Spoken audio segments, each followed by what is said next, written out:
ሰላም ተመልካቾቻችን ከጄኤምኤም ቴሌቪዥን ወደ እናንተ የሚተላለፈው ሳምንታዊ ሆኖ የቤተሰብ ፕሮግራማችን ከቤታ ሾው ተጀምሯል።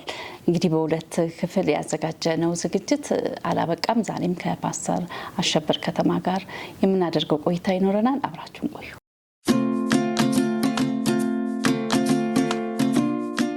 አሁንም በድጋሚ ፓስተር በእውነት ምንም ልጨርሰው ላቋርጠው አልቻልኩም ያንተን ንግግርና በጣም አመሰግናለሁ። አሁንም ካለህ ጊዜ በጣም ተጣበበ ጊዜ ነው ያለህ አውቃለሁ፣ ግን ካለ ጊዜ ይሄንን ጊዜ ስለሰጠህን አመሰግናለሁ። እንግዲህ ወደ ጨዋታችንና ወደ ምክክራችን እንመለሳለን። ሳምንት ስለ ዳግም ጋብቻ አንስተናል፣ ከመጽሐፍ ቅዱስ አንጻር አንስተናል። ዛሬ ደግሞ ከስነ ምግባር አንጻር ትውልዱስ ምንድነው መቅሰም መማር ያለበት? ምን እየተማረ ነው ወደ ጋብቻ የሚገባው? ከምስክርነታችንም አንጻር ከዚህ ጋር በተያያዘ ደግሞ ብዙ ጊዜ ከነቢያቶች ጋር ያለን ግንኙነት እንዴት ነው ባለትዳሮች መሆን ያለበት? በጸሎት ሰበብ በትንቢት ሰበብ ብዙ ትዳሮች እየፈረሱ ስለሆነ፣ ምክንያቱም ሚስት በግሏ ነቢይ ጋር ትጸልያለች ባለም በግሉ እና የሚነገራቸው መልእክትና ትንቢት ትዳራቸው ላይ ተጽዕኖ እያመጣ ስለሆነ ከዚህ አንጻር ምንድነው የምትለው? በደንብ አብራርተህ ስለ ዳግም ጋብቻን በተነግረን። ደግሜ ማመስገን እፈልጋለሁኝ። ቤቲ በጣም ትልቅ እድል ነው የሰጠሽኝ። እንደ እውነቱ ከሆነ የምናገራቸው ነገሮች በጣም የሚጠቅሙ ከሆነ እሰየው። ግን ከኔ በተሻለ መልክ በዚህ ጉዳይ ላይ ሊያስተምሩ የሚችሉ ሰዎች እንዳሉ አውቃለሁ እና እነሱንም ጠቆም አድርጌሻለሁኝ። አሁን ከተነሳው ጥያቄ አኳያ ዳግመኛ ሁለተኛ ጋብቻ ማበረታታ አይደለሁም በምንም መልኩ። እኔ ስለማላበረታታ ብቻ ሳይሆን መጽሐፍ ቅዱስ የሚያበረታታ አይደለም። ለዚህ በጣም በአሁኑ ጊዜ እንደ ምክንያት ተደርጎ የሚነሳው የትንቢት አገልግሎት ነው። የትንቢት አገልግሎት በእኔም እምነት በቤተ ክርስቲያኔም እምነት በጣም የከበረ አገልግሎት ነው። ከንግግር ስጦታዎች መካከል አንዱ እሱ ነው ብለን ነው የምናስተምረው። ይሄ የትንቢት አገልግሎት አንዳንድ ጠንከር ያሉ ቃላቶች የምጠቀም ከሆነ ከወዲሁ ይቅርታ መጠየቅ እፈልጋለሁ። የስርቻ አገልግሎት አይደለም፣ የአደባባይ አገልግሎት ነው። ማለቴ በጆሮ ተመቶ የሚነገርሽ ነገር አይደለም። ፐርሰናል የሆነ መልእክት ካለ እሰየው፣ ከአንቺ ጋር ዲል ማድረግ ይችላል። ግን የትንቢት አገልግሎት የብሉይ ኪዳንንም የአዲስ ኪዳንንም ጥናት በምናጠናበት ጊዜ የአደባባይ አገልግሎት ሆነው እናገኘዋለን። ነቢያቶች ከነገስታቱ ጋር ነገስታቱን ሲሞግቱ ነው የምንመለከታቸው። ነቢያቶች ካህናቱን ሲሞግቱ ነው የምንመለከታቸው። ነቢያቶች በካህናቱም በነገስታቱም ዘንድ አንዳንድ ጊዜ እብዶች ተብለው ይጠራሉ። ምክንያቱም የሚፈልጉትን ነገር አይናገሩላቸው። የማይፈልጉትን ነገር ከእግዚአብሔር የተቀበሉትን እሱን አደባባይ ወጥተው ይናገራሉ፣ ይጮኻሉ። የኛ የነብይነት አገልግሎት ምነው ስርቻውን ፈለገ? የኛ የነብይነት አገልግሎት ምነው ጋብቻ ላይ አነጣጥሮ በትንቢት የሚድር በትንቢት የሚያፈርስ ሆነ? ስለዚህ መጽሐፍ ቅዱሳዊ ምልከታውን ካየን ዛሬ ነቢያቶች ብለን የምንላቸው የምንለማመደው ልምምድ መጽሐፍ ቅዱሳዊ ስለመሆኑ ዳግም ማየት መቻል ያለብን ይመስለኛል። በሶስት አዕማዶች ይህን ነገር ማሰብ ተገቢ ነው። አንደኛው ዶክትሪናል ጤናማ የሆነ መሰረታዊ የመጽሐፍ ቅዱስ ትምህርት ስለ ነብይነት ምንድን ነው የሚናገረው? ሁለተኛው ልምምድ ነው። የነብይነትን አገልግሎት ምንለማመድበት ልምምዱ መጽሐፍ ቅዱሳዊ ይዘት አለው ወይ? ሶስተኛው ነቢዩና ጤናማ ህይወቱ። እነዚህ the 3 pillars የምንላቸው ናቸው። በጣም በጣም መሰረታዊ የሆኑ ነገሮች ናቸው። ትምህርቱ፣ መጽሐፍ ቅዱሳዊ ትምህርቱ፣ ልምምዱ፣ እናም ደግሞ የሰውየው ንጽህና፣ የህይወት ንጽህና፣ የቤተሰብ ንጽህና፣ የገንዘብ ንጽህናው፣ ከተቃራኒ ጾታ ጋር ያለው ንጽህናው፣ ከክብር ጋር ያለው ንጽህናው። እነዚህ ነገሮች በጣም በጣም መታየት መቻል ይኖርባቸዋል እና በጣም ፕራክቲካል የሆኑ ነገሮችን ማንሳት ተገቢ ይመስለኛል። በአንዳንድ ቤተሰቦች ከቤት ወደ ስራ ቦታ ለመውጣት ዛሬ ቀኑ ያንተ አይደለም ይላል የሰራዊት ጌታ እግዚአብሔር ተብሎ ተቆልፈው የተቀመጡ ብዙ ባለሀብቶች አሉ። ወይም ደግሞ ራሱን ነቢይ ብሎ በጠራው በእርሱ አመራር የሚንቀሳቀሱ ትዳርም የሚፈርሰውም የሚሰራውም በዚያ ነቢይ በተባለው ግን አይደለም። የምንጣረሰው ከእግዚአብሔርም ቃል ጋር ነው። አላግባብ ደፋርነት ዛሬ በከተሞቻችንም በገጠሮቹም አካባቢዎች ላይ ይታያል። ስለዚህ የትንቢት አገልግሎት የከበረውን ያህል እግዚአብሔር የልቡን ትርታ የፈቃዱን ሐሳብ የሚገልጥበትን ያንን የከበረ አገልግሎት ቤተሰብን ለማመስ፣ ለማፍረስ፣ ልጆችን ያለ ወላጆች ለማስቀረት፣ ለመበተን፣ ሲቀጥል ደግሞ ማህበረሰብንም ሀገርንም ለመበተን የምንጠቀምበት ነገር እርሱ ከእግዚአብሔር አይደለም። ስለዚህ ነቢያትን በጓዳዎቻችሁ ያስቀመጣችሁ ባለሀብቶች፣ የምትቀልቧቸው ነቢያቶች የእግዚአብሔር ነቢያቶች አይደሉም። ይህንን እንደ እግዚአብሔር ሰው እንደ መጽሐፍ ቅዱስ እውነት ልነግራችሁ እፈልጋለሁ። ባል በራሱ የሚሄድበት የነቢይ ቤት አለ። ሚስት በራሷ የምትሄድበት የነቢይ ቤት አለ። ስለ ባሏ ስለ ሚስቱ እንዲተነበይለት ዘመናዊ ጥንቆላ ካልሆነ በስተቀር መጽሐፍ ቅዱሳዊ ይዘት ሊኖረው አይችልም።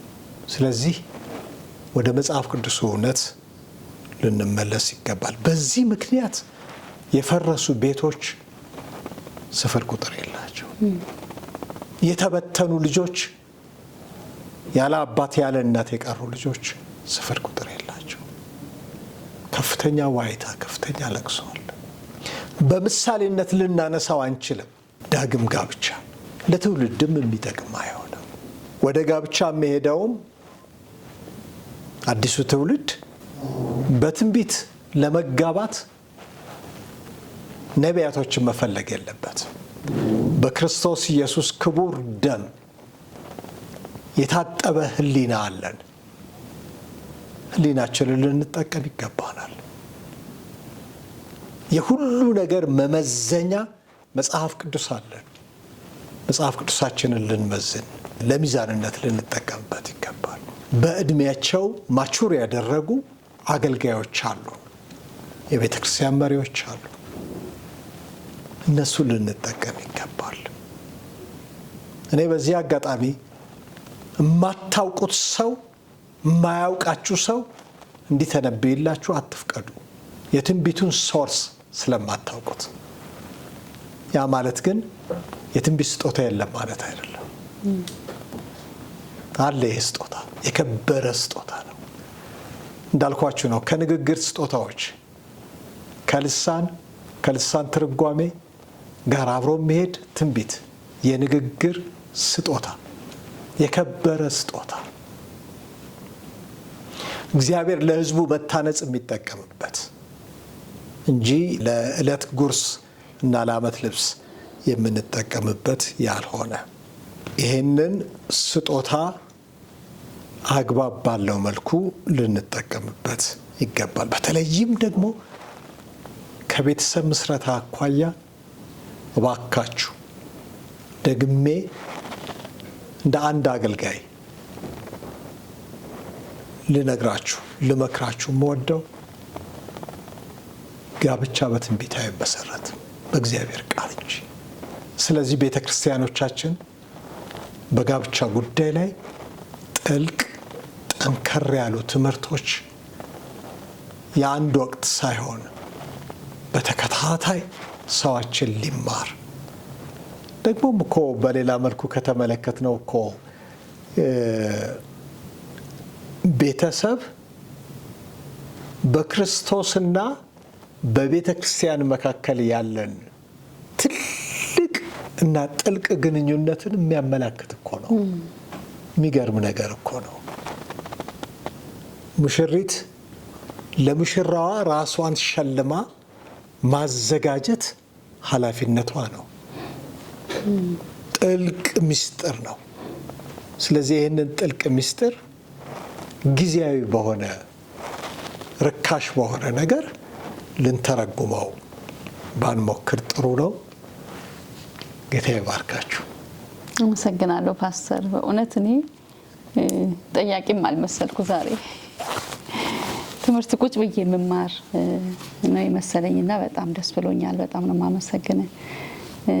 እንግዲህ እያገባደድን ነው ውይይታችንን። እንግዲህ ስለ ትጋት ደግሞ እንድናወራ ፈልጋለሁ። እንደው አንዴ እንዲሁ ነካ እንድታረገው ዘርዘር ባታረገው። እንግዲህ አንተ በስራ በጣም ታታሪ እንደሆንክ ሰምቻለሁ። ሰዓት አክባሪ ነህ። ስራ ላይ በጣም ትጉ ሰራተኛ ነህ። አገልጋይም ነህ። ስለ ትጋት እንድትነግረኝ እፈልጋለሁ። ቤተሰብንም ትመራለህና ሁሉም ሰዓትን እንዴት ባላንስ አድርገህ እንደተጠቀምክም ከተሞክሮ እንድትነግረን እፈልጋለሁ። ይህን ኢንፎርሜሽን በቲኬት እንዳገኘች እሷ ናት መናገር ያለባት። አሁን እንደተገለጠው አይነት ሰው አይደለሁም እንደ እውነቱ ከሆነ። ግን ታስክ ኦሪየንትድ ከሚባሉ ሰዎች መካከል አንዱ ነኝ። የወንጌልን ስራ አድርገህ ያዝ የሚል በጣም ስትሮንግ የሆነ መመሪያ አለኝ መጽሐፍ ቅዱሴም ስለሚናገር። የወንጌል ስራ ነው። ስራን ደግሞ ከስራ በተሻለ መልኩ ልትገልጡ የምትችሉበት ምንም ነገር አይኖርም። እንደ አንድ አገልጋይ ጥሪ ከደረሰኝ ጊዜ ጀምሮ እስካሁን ምናልባት የምጸጸትበት ነገር ይኖራል ብዬ ለማሰብ ቸገር ይሆናል። ያልሰራኋቸው ስራዎች ሊኖሩ ይችሉ ይሆናል። ግን እንዲሁ ራሴን ስፈትሽ ቤተክርስቲያኔን በጣም አድርጌ አመሰግናለሁኝ። ለሰራተኛነት ስራ ለሚሰራ በሯ ክፍት ነው፣ መድረኳ ክፍት ነው። ራዕይ ያለኝ ለሚል፣ ለሚታትር፣ ለሚሮጥ፣ ለሚወጣ፣ ለሚገባ ቤተክርስቲያኔ ሰፊ እድል ሰጥታኝ ነው ያደግኩት እና በጣም ደስተኛ ነኝ። ታስክ ኦሪየንትድ መሆኔን ያወቅኩትም በዚያ ውስጥ ሆኜ ነው። በመጋቢነት አገልግሎት ባገለገልኩባት ቤተ ክርስቲያን 12 ሰዓት ተኩል ጠዋት ለጸሎት የሚመጡትን ሰዎች ጨብጬ እነሱን አስገብቼ ከዛ ከነሱ ጋር ተንበርክኬ ማታ 2 ሰዓት የሚያበቃ ከሆነ ፕሮግራም ሰብኬ ከስብከቴ ወርጄ በር ላይ ጠብቄ ደህና ደሩ ብዬ ሰውን ካሰናበትኩ በኋላ ቤቴ የምገባ አገልጋይ ነበርኩ። ቤተ ክርስቲያን ከአንድ አጥቢያም ባለፈ መልኩ በክልል ደረጃ ኃላፊነት በሰጠችኝ ጊዜ በክልሌ ደረጃም ደግሞ ኃላፊነቴን ለመወጣት የሞከርኩኝ ሰው ነኝ። በሀገር አቀፍ ደረጃም ትልቅ ኃላፊነት በሰጠችኝም ጊዜ ያለመታከት ስራዬን ለመስራት የሞከርኩኝ ሰው ነኝ። ይሄንኑ ልብ ይዤ ነው ወደ ካውንስሉም የመጣሁት እና ካውንስሉም ላይ ደግሞ እግዚአብሔር እንደረዳኝ መጠን አብረውኝ ከሚያገለግሉት አገልጋዮች ጋር ስራዎችን ለመስራት ጥረት የማደርግ ሰው ነኝ። የወንጌል ስራ ነው። ስራ ደግሞ ቀደም ብዬ እንዳልኩት በቃ መሰራት መቻል አለ። መስበክ ካለብኝ መስበክ አለብኝ፣ ማስተማር ካለብኝ ማስተማር አለብኝ፣ መጸለይ ካለብኝ መጸለይ መቻል አለብኝ። ማለቴ ጥሩ መቀመጫ ላይ ተቀምጠው አንዴ ወዲህ መዞር አንዴ ወዲህ መዞር እሱ ቁም ነገር አይደለም ለማለት ፈልጌ ነው። መሰራት አለበት።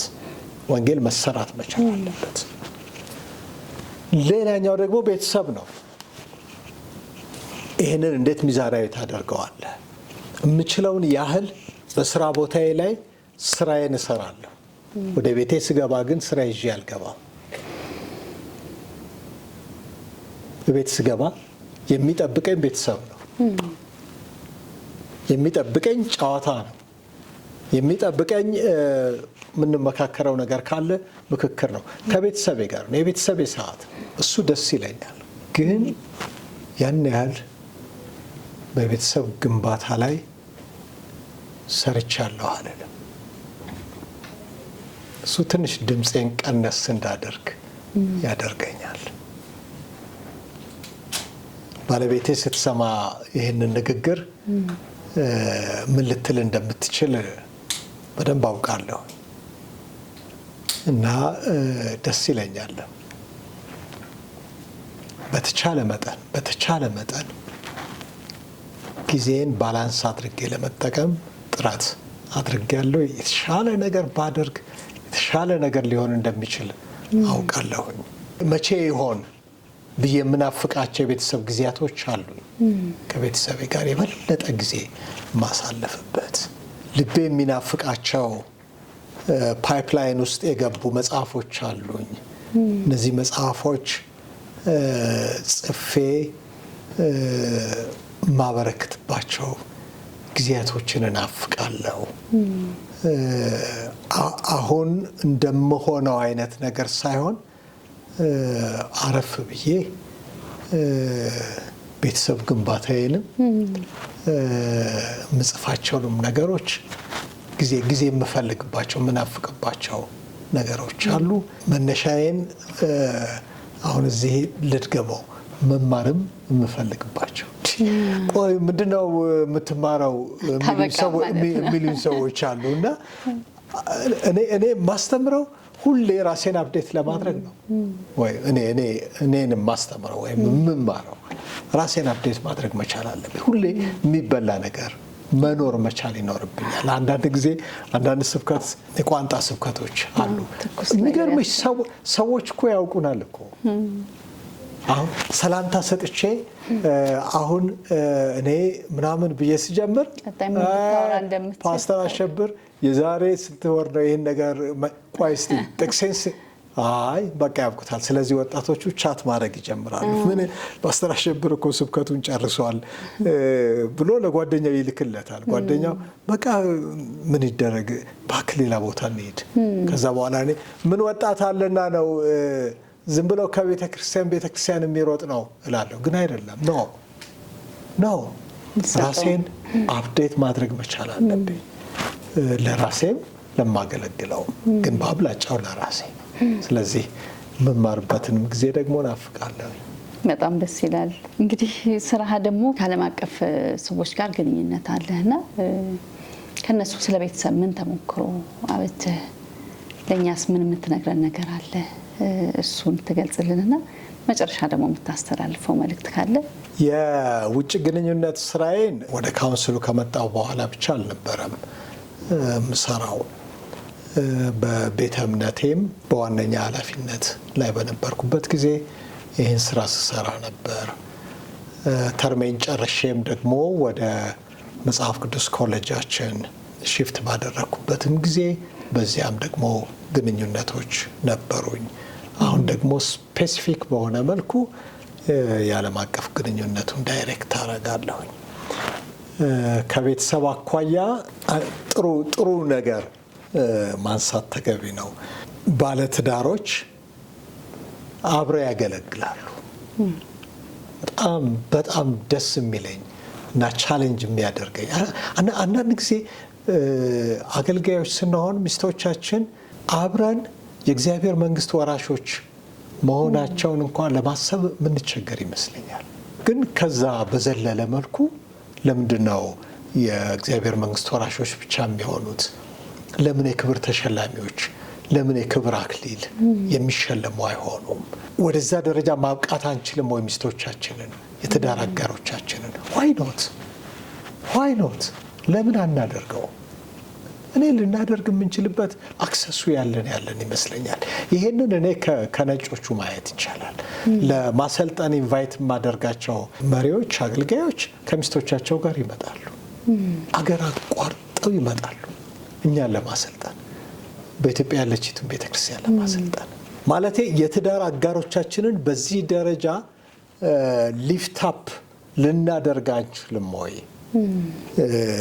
አሁን እኔ ጎደልኩ ከምልበት ነገር አንዱ ከኔ የተሻለች ናት። በነገሮች ላይ እሷ የቤተ ክርስቲያን መሪ ናት፣ እኔ ምእመን ነኝ። አሁን ለአጥቢያ ቤተ ክርስቲያን እሷ በሴቶች አገልግሎት በጣም ታገለግላለች፣ በልጆች አገልግሎት በጣም ታገለግላለች። አም ፕራውድ የእውነት በጣም ነው የምኮራው። እግዚአብሔርን አመሰግናለሁ። የትም ቦታ አብረን ብንሄድ ማላፍርባት የትዳር አጋር ነው እግዚአብሔር የሰጠኝና ግን ከዚህም በተሻለ እኮ ማድረግ ይቻላል። እሱ ላይ መስራት መቻል ይኖርብኛል። እና አገልጋዮች ከትዳር አጋሮቻችሁ ጋር አብሮ የመንግስቱ ወራሾች መሆናችን አንድ ነገር ነው። ግን የክብር ተሸላሚዎች ከማድረግ አኳያ ሰፊ ስራ ልንሰራ የምንችልበት አክሰሱ ያለን ይመስለኛል። በውጭ ባለኝ ግንኙነት ያየሁት ነገር ነው። ሌላኛው የመጨረሻ ጥፍጣፊ ሳንቲማቸውን ይሰጣሉ ለወንጌል አገልግሎት። የሚገርም ነገር ነው። ተመካክረው ያደርጋሉ። በመጽሐፍ ቅዱስ ኮሌጃችን ውስጥ ሳገለግል በእድሜ ዘለግ ያሉ መጽሐፍ ቅዱስ ትምህርት ቤት ላይ የሚያስተምሩ እና ሰፖርት የሚያደርጉ አንድ ፋሚሊ ያሉ ትልቅ የሆነውን ቤታቸውን ሸጠው ለአገልግሎቱ እነሱ በሚመጥናቸው ትንሽ ቤት ውስጥ ልጆቻቸውን አባረዋል። ስለዚህ ባልና ሚስት ናቸው ያሉት እና 2-3 ፎቅ መውጣት አይችሉም። ስለዚህ ያደረጉት ነገር ምንድነው? ሸጠው መጽሐፍ ቅዱስ ኮሌጆችን፣ ተቋማትን ሰፖርት የሚያደርጉበትን ነገር ሲያደርጉ ያላቸውን ኮሚትመንት ማየት ትችያለሽ። ሳክሪፊሻል የሆነ ኮሚትመንት እና እንደነዚህ አይነት ነገሮችን ትማሪያለሽ። ሌላው የሚገርምሽ ኢንኬዝ ሚስቶቻቸው የማይመጡ ከሆነ የየቀን ስራቸውን ሪፖርት ያደርጋሉ። ይሄን በልቼ ፎቶግራፍ አንስቶ ሲለቅ፣ ይሄን ጠጥቼ እዚህ ቦታ ላይ ተኝቼ እነዚህን ሰዎች አገልግዬ ሪፖርት ይደራረጋል። አይተጣጡ እና ይሄ ከውጭ ጋር ያለሽ ግንኙነት አንዱ ጠቀሜታው ጥሩ ነገራቸውን እንድታይና ያንን አፕላይ እንድታደርጊ እድል ይሰጥሻል እና ጥሩ ነው። እኔ በጣም ደስ ይለኛል። ፋይናሊ የምታስተላልፈው መልእክት ላልሽው በተለይ አሁን የተነሳንበት ነገር የቤተሰብ ጉዳይ ነው። የቤተሰብ ጉዳይ ቸል አይባል። የትዳር ጓደኛ ጉዳይ ቸል አይባል። የልጆች ጉዳይ ቸል አይባል። የቤተሰብ ጉዳይ ሀገርን መስርቶ የያዘ ነገር ነውና አገርን የሚነቀንቅ ነገር እንዲፈጠር አይፈቀድ። ፓስተሮች፣ ወንጌላውያን፣ አስተማሪዎች፣ ሽማግሌዎች ያው ስመጥር ነን እንዳልኩሽ ቀደም ብዬ ብዙ ስም አለን እና በቤተሰብ ጉዳይ ላይ ትኩረት ልናደርግ ይገባናል። ሚኒስትሪዎች በዚህ ጉዳይ ላይ ሞር ኢንካሬጅ ሊያደርጋችሁ ይገባል እና ተገቢም ነው። በዚህ በጀመራችሁት በቤተሰብ አገልግሎት ተቀናይታችሁ የመስራትን ነገር የበለጠ ላበረታታችሁ እወዳለሁ። እግዚአብሔር ይባርካል። አመሰግናለሁ ፓስተር። በጣም ጊዜን ሰጥተ ይህንን ትምህርት ስለሰጠን ተባረክ። እግዚአብሔር ያክብርህ። እግዚአብሔር ይስጥልኝ። ተመልካቾቻችን በክፍል 3 ወደ እናንተ የደረስንበት ከፓስተር አሸብር ከተማ የዓለም አቀፍ ግንኙነት ዳይሬክተር ከሆነው በካውንስሉ ስር ከሚሰራው ወንድማችን ጋር ያደረግነው ቆይታ በዚህ አብቅቷል። እኔ እንጃ እኔ ብዙ ትምህርት ወስጃለሁ። እናንተም እንደወሰዳችሁ ተስፋ አድርጋለሁ። ምናልባት ያልሰሙ ጓደኞቻችሁ ያላዩ ጓደኞቻችሁ ካሉ ቤተሰብ ካሉ ወደ እነሱ ሼር እያደረጋችሁ እንዲሰሙ እንዲከታተሉ ትምህርት እንዲቀስሙ እንድታደርጉ በጌታ ፍቅር አሳስባችኋለሁ። ሳምንት ደግሞ በሌላ እንግዳ ወደ እናንተ መጣለሁ። ከጄኤምኤም ቴሌቪዥን ከቤታ ሾው ተሰናበትኩኝ። አዘጋጃችሁ ቤቴል ታምራት ነኝ። ሰላም ቆዩ።